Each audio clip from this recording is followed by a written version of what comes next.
গত বছর আইপিএলের পর সব ধরনের ক্রিকেট থেকে অবসর ঘোষণা করেছিলেন দীনেশ কার্তিক। তবে ক্রিকেট থেকে দূরে থাকতে পারছেন না ভারতের প্রাক্তন ক্রিকেটার। আবার একটি প্রতিযোগিতায় খেলতে দেখা যাবে বিরাট কোহলিদের ব্যাটিং কোচকে।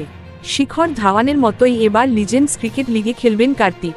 ৩৯ বছরের উইকেটরক্ষক ব্যাটার চুক্তিবদ্ধ হলেন সাদার্ন সুপারস্টারসের সঙ্গে। আগামী ১১ই সেপ্টেম্বর থেকে শুরু হবে এই প্রতিযোগিতা। ফাইনাল ৫ই অক্টোবর। মোট ৩৪টি ম্যাচ হবে। ভারত এবং কাতার মিলিয়ে হবে ম্যাচগুলি। মঙ্গলবার সমাজ মাধ্যমে সাদার্ন সুপারস্টারস কর্তৃপক্ষ কার্তিকের সঙ্গে চুক্তির কথা জানিয়েছেন।